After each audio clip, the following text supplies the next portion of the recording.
Voilà, s'exclama Annie en faisant un clin d'œil à l'objectif de la caméra. Avec ce maquillage, tu peux aller à la fois à un gala social ou aux funérailles de ton ex. Annie rit de sa propre blague sombre, puis souffla un baiser dans l'air en direction de la caméra, avant de l'éteindre. Après cela, elle poussa un soupir lourd, comme si elle portait le poids du ciel entier sur ses épaules fines, tel le titan mythologique Atlas. Bien que probablement, même le titan se plaignait moins de sa vie qu'Annie à ce moment précis. Annie prit son téléphone et ouvrit sa dernière vidéo, faisant défiler les commentaires.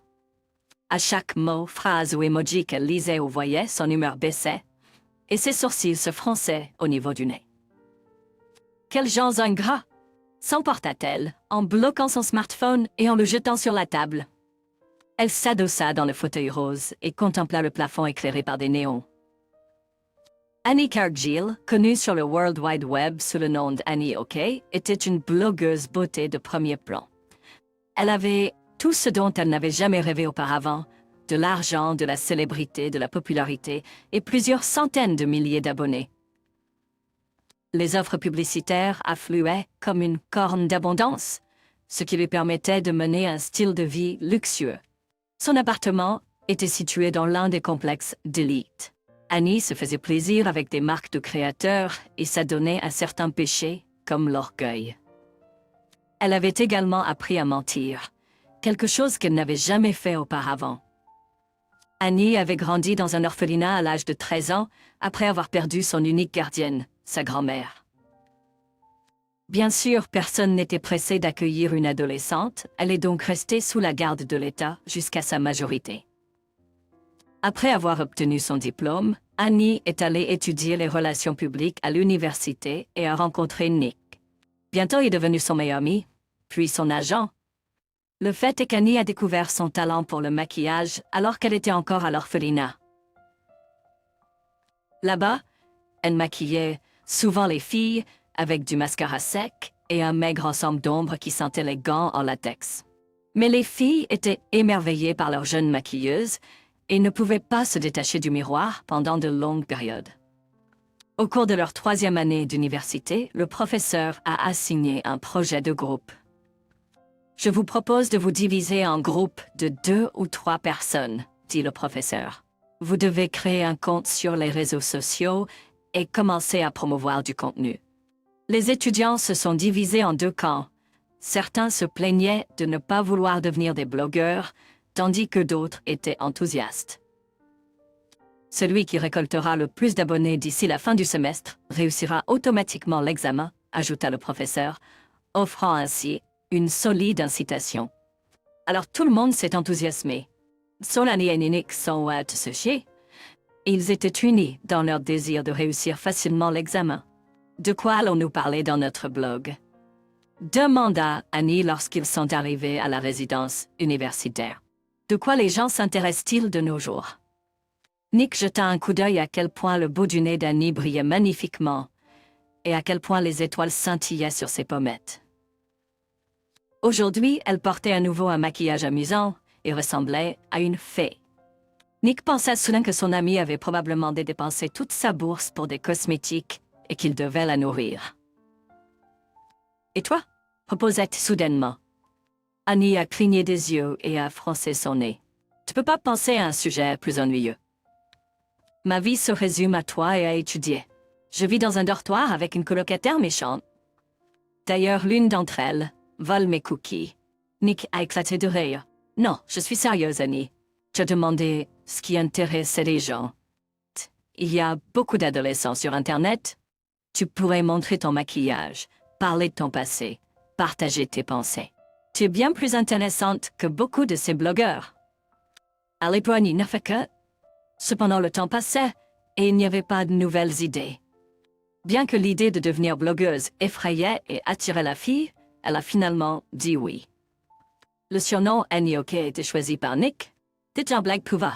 Quand ils se sont rencontrés et que Nick a reconnu son nom, il a chanté les paroles de la chanson à succès de Michael Jackson en disant « Annie, ça va? » « Ça va, Annie? » En serrant les dents, Annie a répondu en marmonnant « Annie va bien. » Depuis lors, il appelait souvent son amie Annie. ok? Ce qui symboliquement a marqué le début de sa nouvelle carrière dans le monde du blogging. Nick et Annie ont mis en valeur les meilleurs traits d'Annie et son passé difficile. Annie n'en avait pas honte et en parlait ouvertement. Par conséquent, en voyant sa sincérité, les gens sont restés sur sa page. Certains étaient curieux, d'autres la plaignaient, et d'autres admiraient son humour, sa beauté et sa capacité à se maquiller. Nick a aidé Annie avec tout, de l'installation des lumières et des caméras, à l'édition des scripts et à la communication avec d'autres blogueurs pour la promouvoir. Le résultat de leur travail a été un A à l'examen. Mais ils ne se sont pas arrêtés là. C'est à ce moment-là que tout a commencé. Annie est devenue célèbre. À la fin de ses études, elle était devenue une influenceuse populaire et une figure importante dans le monde de la beauté. Maintenant, elle n'avait même plus besoin d'acheter des cosmétiques. Ils lui étaient envoyés gratuitement par des marques connues, mais à condition qu'elle utilise leurs produits. En conséquence, Annie a changé. Elle a goûté aux fruits défendus, mais pas de l'arbre de la connaissance, mais de l'arbre de la célébrité. Elle s'est délectée de cela et a finalement franchi la ligne. Annie a récemment été impliquée dans 1 ou 2 scandales.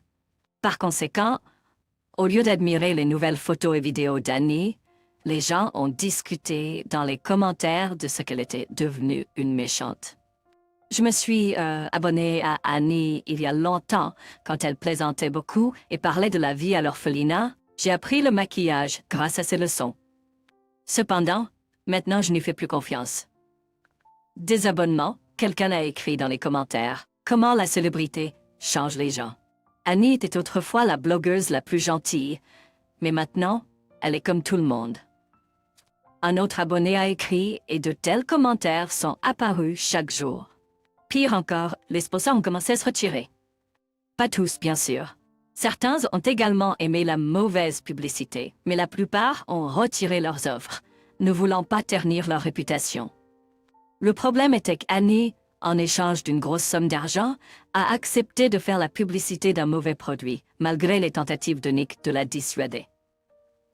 En conséquence, les cosmétiques qu'elle promouvait ont causé des problèmes de peau et de santé pour ses abonnés. L'un d'eux a même fini à l'hôpital avec des brûlures chimiques. Pour aggraver les choses, le petit ami d'Annie, Mark, également blogueur et athlète, l'a publiquement humiliée. Il a publié une vidéo où elle parlait mal des abonnés qui ont fini à l'hôpital. Est-ce que je suis responsable de ça? S'ils, comme un troupeau de moutons aveugles et stupides, sont prêts à dépenser de l'argent pour tout ce que les blogueurs recommandent, alors je suggère qu'ils investissent dans des livres et s'éduquent plutôt. Et je ne les ai pas forcés à acheter ces cosmétiques. Annie a dit tout cela du fond du cœur, poussée par ses émotions car c'était son premier scandale public. Et bien sûr, elle ne savait pas que Mark l'enregistrait au téléphone et le diffusait. Alors le gars a décidé d'annoncer leur rupture et, comme on dit, créer un buzz. Soudain, le téléphone a sonné. Annie a vu le nom de Nick et a fait un mot. « S'il te plaît, ne me fais pas encore la leçon », a-t-elle dit au lieu de dire bonjour. « Oui, j'admets que tu avais raison. Mark m'a utilisé pour la publicité et c'était une erreur de faire la promotion de ses cosmétiques. » Ah, très bien. Nick a soupiré, puis à la surprise d'Annie, a calmement demandé « Annie, ça va ?» Annie a cligné des yeux, puis a sangloté. « Non, ça ne va pas du tout », a-t-elle répondu. La fille s'est sentie soulagée par cette courte conversation. C'était comme si elle pouvait brièvement revenir à une époque où elle n'était pas une personne aussi stupide et égoïste. « Annie, j'ai trouvé comment restaurer ta réputation », a informé son ami et agent. Annie a reniflé et adressé les oreilles. « Je t'écoute ?» a-t-elle demandé. « Il y a un événement caritatif annuel à l'hôpital pour enfants et tu as été invitée à y participer en tant qu'animatrice. »« Hôpital ?» a sursauté la blogueuse. « Mais il y a des malades là-bas. »« Eh bien, c'est le but de l'existence des hôpitaux, » a répondu Nick sarcastiquement. « Rassemble des gens dans les chambres et ensuite traite-les. »« Non, tu ne comprends pas, » Annie a dit, en fronçant le nez avec dégoût en regardant sa manucure. « Je ne veux pas attraper de maladies ou de rougeur. Comment suis-je censée me maquiller après? Et ça va être difficile pour moi de jouer devant la caméra, tu sais. Quand je vois des enfants malades, ça me rend mal à l'aise. » Je l'ai eu depuis l'orphelinat. Je déteste les hôpitaux. J'y ai été envoyée plusieurs fois. Les infirmières nous traitaient, moi et les autres enfants de l'orphelinat, mal. Comme si on ne devait pas s'habituer à la vie facile. Et au fait, certains enfants viennent avec le Zona. Non, je peux pas y retourner. T'as fini? Nick bâilla au téléphone. Quoi qu'il en soit, l'événement est ce dimanche matin, donc pas de boîte de nuit, samedi. On te donnera un costume et heureusement, tu as déjà appris à sourire faussement. Annie entendit l'irritation dans la voix de Nick, qui n'était pas là avant. « Nick, qu'est-ce qui va pas chez toi ?» s'exclama-t-elle. « Est-ce que tu me demandes ?» répondit Nick. « Annie, c'est moi qui devrais te demander. Qu'est-ce qui ne va pas? Qu'est-ce qui ne va pas chez toi, Annie? Tu sais, j'étais de ton côté depuis longtemps, mais tu es vraiment devenue une personne complètement différente. » Le gars souffla nerveusement. « Quoi qu'il en soit, je t'attendrai à l'hôpital. » Au revoir. Puis il raccrocha, et Annie regarda fixement le mur en face d'elle, en pensant à sa situation désagréable. Quelques jours plus tard, dimanche matin, Annie se tenait dans la salle où le personnel médical se reposait habituellement et regardait son reflet avec horreur. « C'est un cauchemar complet !» grogna-t-elle en regardant le costume de fée. Le costume comprenait une jupe tutu en laitue, un juste-au-corps brillant pris à une gymnaste, des ailes qui pendaient derrière son dos et une baguette magique avec une étoile au bout. Annie pensa sarcastiquement que le costume était composé à 89% de synthétique et à 1% de honte. « Go, Annie, go! Reprends-toi » dit la blogueuse en prenant une profonde respiration et en souriant radieusement. Ses lèvres tremblaient et le sourire faillit se détacher comme un masque quand elle se souvint. Elle se souvint des paroles de Nick. « Tu as appris à sourire faussement, avait-il dit. » L'attitude combative quitta presque Annie, mais elle se releva avec sa baguette et sortit dans le couloir de l'hôpital. Les enfants étaient rassemblés dans la salle de jeu. Les animateurs se promenaient déjà parmi eux déguisés en pirates, pandas et princesses. La fée s'est glissée dans la foule et a commencé à poser pour les caméras. Elle a souri aux enfants, frotté leurs cheveux et même en a serré certains, ressentant un étrange sentiment de connexion. Annie n'aimait pas cet endroit. Elle se sentait comme si elle revivait d'un passé. Parmi les patients enthousiastes de l'hôpital pour enfants, elle a remarqué une fille aux cheveux courts et aux vêtements usés. Elle s'est assise sur le côté, regardant les festivités comme une spectatrice, ne voulant pas participer. Tout au long du temps, la fille n'a jamais souri ni dit un mot. Annie a plissé les yeux sur l'enfant, ressentant un sentiment de malaise, alors que la petite fille regardait la fée avec un regard pensif. « C'est Molly, elle est silencieuse. Elle ne parle pas » a dit l'infirmière qui se tenait à côté du blogueur. « Vraiment ?» Annie a cligné des yeux. « Depuis la naissance ?» L'infirmière a haussé les épaules. « Je pense pas. En effet, Stickinum. Ils sont tous comme ça là-bas, avec leurs propres particularités, a-t-elle remarqué, puis a rougi et a regardé le blogueur. « Oh, je suis désolée, je ne voulais pas dire ça. En général, je suis votre abonné et je pense que Marc a mal agi. » Annie a souri et a remercié la fille pour son soutien. Pendant ce temps, Marc avait déjà réussi à réapparaître dans sa vie. Quand Annie a posté une photo d'elle en costume de fée, avec une note disant qu'elle allait divertir les enfants, il lui a envoyé quelques cœurs et un message méchant. « Peut-être que plus tard, tu pourrais emprunter un costume à l'infirmière et venir me divertir » a-t-il écrit. En lisant ce message, Annie l'a immédiatement bloqué. Elle ne pouvait pas comprendre d'où son ex avait eu le culot.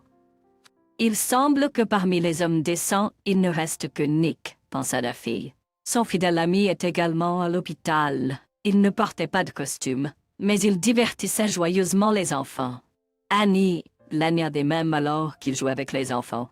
Il a capté son regard et l'a fait signe. La fée, en ajustant sa jupe, s'est frayé un chemin vers la foule de jeunes patients. Et maintenant, notre belle fée Clochette écoutera vos souhaits. Qui sait, peut-être que l'un d'entre eux se réalisera, dit Nick en regardant malicieusement sa petite amie. Et Annie a soudain réalisé qu'il n'était plus en colère. Nick se mettait rarement en colère contre elle. Ils ne se disputaient même pas. Les enfants ont entouré Annie et ont commencé à crier leurs souhaits. « Je veux une poupée aux cheveux longs » a crié une fille. « Et je veux un nouveau smartphone » a déclaré un garçon. Je veux un chien. Non, peut-être un chat. Mais un chien, en fait. Le petit garçon ne pouvait pas se décider. La fée a patiemment hoché la tête et a agité sa baguette magique, leur assurant qu'elle essayerait de réaliser leurs souhaits. Mais pour que la magie opère, vous devez bien vous comporter et aussi être courageux et fort. Bois ton médicament et obéis au médecin, a dit Annie. De plus, ton souhait doit venir du cœur et être chéri, tu sais. Puis soudain, quelqu'un a tiré sa jupe. Annie s'est retournée et a vu la même fille nommée Molly, qui était assise seule dans le coin. Annie se souvint que Molly ne parlait pas et se sentait mal à l'aise. La fille a pointé du doigt pour qu'Annie se penche plus près. Annie a hésité, puis s'est accroupie avec précaution au niveau de la fille. À sa grande surprise, la petite fille a pris une respiration et a parlé. « Chère belle fée », commença la fille poliment et tranquillement. « Pourriez-vous réaliser mon souhait le plus cher ?» Incapable de parler, Annie a hoché la tête. Le visage de la fille s'est illuminé d'un sourire, transformant son expression précédemment renfrognée. « Plus que toujours, was mon frère. Il m'a promis de revenir vers moi quand l'hiver arriverait, mais il n'est jamais revenu. » Annie a avalé nerveusement en regardant la petite fille qui s'est figée dans la tente, croisant les bras de manière digne. Pendant ce temps, la fille a fait un signe de tête à la baguette magique. « Vas-tu la secouer pour que ça se produise ?» Annie, sortant de sa torpeur, a agité sa baguette, sa main et son cœur tremblant. Le souhait de la petite fille n'était pas comme les demandes d'autres enfants pour des jouets ou des animaux de compagnie, mais pour un frère. Annie a joué avec les enfants pendant un moment de plus, mais Molly est restée dans son esprit. Elle ne savait pas pourquoi. Peut-être à cause de son passé, ou les yeux énormes et sincères de la petite fille qui la regardait avec espoir. Annie s'est soudainement retrouvée à vouloir réaliser cet espoir. Le lendemain lundi, elle est allée à l'orphelinat. En chemin, elle a exprimé ses pensées à Nick. Ils ne peuvent pas séparer les frères et sœurs. Sterling tiens. Peut-être qu'elle considérait simplement quelqu'un comme son frère, a suggéré Nick, assis derrière le volant. Annie, submergée d'excitation, a commencé à ronger son ongle. Nick la regardait et a souri. Les vieilles habitudes ont la vie dure. La fille a rougi, gênée et a caché sa main dans sa poche. Ce sont juste les nerfs, a-t-elle dit. La directrice de l'orphelinat a agité les mains et a dit « Allons à l'intérieur. Molly a récemment été transférée chez nous en raison de problèmes de santé. Elle vivait dans une autre ville et il n'y avait pas de bon hôpital là-bas. Je peux découvrir dans quel orphelinat elle vivait, mais tu sais, c'est une information privée. » Annie et Nick se regardèrent et se comprirent. Nick sortit son portefeuille et demanda « Et combien vaut cette information ?» Les yeux du directeur s'illuminèrent, et bientôt Annie avait une nouvelle adresse. L'orphelinat était en effet dans une autre ville, mais cela n'arrêta pas Annie. Elle y alla, mais ne fut pas accueillie aussi chaleureusement que dans le premier. « Je ne me souviens pas d'une Molly, » dit la directrice obèse et insolente en ajustant ses lunettes, et Annie pensa qu'elle repartirait les mains vides. Cependant, elle fut reconnue par l'un des enseignants, qui lui raconta secrètement toute la vérité. « Je me souviens de Megan. Je venais de commencer à travailler ici à l'époque, c'est pourquoi je m'en souvenais si bien, et je m'y suis attachée, partagea-t-elle avec Annie. Molly et Paul Bogolyubov ont été envoyés à l'orphelinat lorsqu'ils ont été séparés de leur mère alcoolique et de son petit ami. Molly ne parlait à personne sauf à son frère. « Pourquoi ?» demanda Annie avec une tendresse grandissante pour cette petite fille à chaque seconde. Elle ne faisait pas confiance aux adultes et ne voulait pas communiquer avec qui que ce soit, répondit l'enseignant. Le psychologue qui leur parlait a dit que leur mère grondait toujours la fille et si elle pleurait, elle lui criait de se taire et la frappait. Alors la fille s'est renfermée sur elle-même. Seul son frère la défendait. Mais comment ont-ils été séparés, surtout si la petite fille était si attachée à son frère? S'exclama Annie. L'enseignant regarda par-dessus son épaule, s'assurant qu'il n'y avait personne autour. Malgré le fait qu'il était interdit de séparer les enfants, Paul a été rapidement placé dans une famille. C'était un garçon très beau, intelligent et sportif. De tels enfants sont rêvés. Molly était souvent malade et il ne voulait pas la prendre. Qui a besoin d'un enfant muet et maladif? Elle était plus jeune que Paul et sa mère, lorsqu'elle était enceinte de la fille, buvait et prenait même quelque chose d'interdit. Paul ne voulait pas aller dans une nouvelle famille. Il était têtu en colère et a même frappé l'enseignant de gym. Mais il a été menacé. On lui a dit qu'il devait partir. On lui a expliqué que Molly pourrait également être emmenée dans la famille bientôt, mais que les deux enfants ne seraient pas séparés. On lui a dit beaucoup de mauvaises choses. Finalement, il a abandonné. Il a été envoyé dans une famille à l'étranger, quelque part en Europe. L'enseignant serra les lèvres avec mécontentement. Je suis sûre que la directrice a vendu notre Paul comme un cheval de course, grogna-t-elle en secouant la tête. Je n'ai plus eu de ses nouvelles depuis. Merci. Annie remercia la femme, puis sur un coup de tête, elle la serra dans ses bras. L'enseignant frissonna puis se mit même à pleurer en disant « Croyez-moi, je leur souhaite également tout le meilleur, mais je suis juste une petite personne. » Annie est rentrée, déterminée à réaliser les souhaits de la fille, et elle a fait ce qu'elle savait faire. Elle a fait sensation sur Internet. La blogueuse Annie OK a écrit des articles à la recherche d'informations. Ses abonnés se sont divisés en deux camps. Certains ont argumenté qu'elle le faisait pour le buzz. D'autres ont défendu la fille. Même si c'est le cas, elle fait une bonne action. Quelle est la différence? Annie a arrêté de lire les commentaires, incapable de dormir ou de manger, jusqu'à ce qu'elle retrouve le frère de la petite fille. Et puis un jour, Nick est venu vers elle et a dit effrayé « Annie, tu parles avec des yeux noirs. Tu ne devrais pas te traiter ainsi. » Il a tendu à son ami un verre de café et un croissant de sa boulangerie préférée. « Je n'y peux rien, Nick, » a dit Annie en regardant anxieusement par la fenêtre. « C'est la fin de l'automne. Oui, fait. Bientôt la neige va tomber. » Molly attend que parce que redonner. Enfin, t'as moi. De toute façon, tu sais ce que je veux dire. Annie a avalé nerveusement et a rangé la nourriture. Elle s'est éloignée de Nick, cachant honteusement les larmes qui brillaient dans ses yeux. Tu sais, je ne te l'ai jamais dit parce que je voulais paraître forte, mais j'ai toujours espéré que quelqu'un viendrait pour moi. Je savais que c'était impossible, mais c'est pour ça que je ne voulais pas aller à l'hôpital, où je pourrais rencontrer des orphelins. Tout en moi se rétrécit quand je vois de tels enfants abandonnés. Nick s'est penché vers la fille et l'a serrée dans ses bras.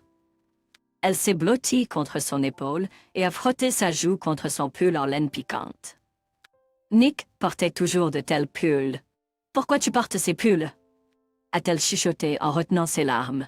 « Je dois te parler de l'existence du cachemire doux. » Nick a ri doucement et sa poitrine a vibré agréablement. « Ouais, d'abord je vais commencer avec un pull en cachemire, et ensuite je finirai avec du café décaféiné au lait d'amande. »« Pas possible, » a rigolé Annie en levant les yeux vers Nick. Leurs regards se sont croisés et son cœur a fait un saut périlleux. Il avait toujours été incroyablement beau et c'était la première pensée d'Annie quand elle avait vu Nick en première année. Elle était même tombée amoureuse de lui, mais elle préférait rester amie. Après tout, c'était beaucoup plus facile de perdre un amoureux qu'un ami. Maintenant, cependant, quelque chose avait craqué, s'était fracturé et avait changé. L'air était plus lourd, et le parfum de café frais se mêlait à celui du parfum de l'homme aux notes boisées. Le souffle d'Annie s'est coupé quand Nick a effleuré ses lèvres du regard avant de plonger à nouveau dans ses yeux. Ses yeux bruns se sont assombris. « Annie, je veux dire, il y a longtemps ?» En général, il a commencé d'une voix rauque, et à ce moment-là, le téléphone d'Annie a sonné. Elle s'est brusquement éloignée de son ami et a attrapé son smartphone. « Salut » dit-elle nerveusement, puis elle a sauté en l'air. « Quoi? Vraiment? Pas possible. Oui, bien sûr que si. Oui. » Quand elle a raccroché, des larmes coulaient sur ses joues. « Nick, je l'ai trouvé » chuchota-t-elle, puis elle se jeta dans les bras de son meilleur ami. Il vit en Allemagne et il cherchait sa sœur, mais quand elle a été transférée dans notre ville, le lien s'est brisé. Il était tellement nerveux et avait l'air heureux. J'arrive pas à y croire. Ça a marché? Nick soupira seulement, tenant Annie contre lui et pensant que sa confession avait encore échoué. Cependant, il avait attendu ce moment pendant de nombreuses années et pouvait attendre un peu plus longtemps. « Molly, tu as des visiteurs » appela l'enseignante à la petite fille. Elle feuilletait un livre qui était par terre. La fille hocha la tête, se leva, ajusta sa jupe et suivit la femme. On l'emmenait souvent voir quelqu'un, des médecins, des psychologues, des parents potentiels. Elle s'y était habituée, comme se brosser les dents ou se faire une tresse. La fille entra dans le bureau et leva les yeux, se figeant sur place. Là se tenait la fée de l'hôpital, avec son frère à ses côtés. « Molly », murmura Paul en faisant un pas en avant. « Molly, je suis désolée. Je te cherchais. Je te jure, mais je faisais ça pas fit. » Elle se jeta dans ses bras en pleurant. Annie, qui assistait à la scène, éclata également en sanglots. Nick lui donna un coup de coude sur le côté. « Mademoiselle blogueuse, pourquoi tu ne filmes pas la fin de cette histoire ?» Les likes auraient été dans les millions, plaisanta-t-il avec son ami. « Tu sais, j'ai oublié mon téléphone à la maison quand je me suis précipitée à l'aéroport pour aller chercher Paul, » avoua Annie, en essuyant ses larmes. « Et je m'en fiche. Je veux vivre ce moment entièrement. Je ne veux le partager avec personne. Alors je m'en vais ?» Nick fit la moue offensée. Annie a ri et a pris sa main. « Je ne veux partager ce moment qu'avec la personne la plus proche de moi, » a déclaré Annie, cachant son regard sous ses cils humides. Nick a entrelacé leurs doigts. Annie a regardé à nouveau le frère et la sœur, sachant qu'ils s'étaient retrouvés et ne se perdraient plus. Nick était majeur et allait prendre la garde de sa sœur. À ce moment-là, Annie se souvint de ce qu'était le vrai bonheur sincère, et elle n'allait plus le troquer contre les faux éclats du monde virtuel. Elle se tourna vers la fenêtre. Les premiers flocons de neige ont commencé à tomber,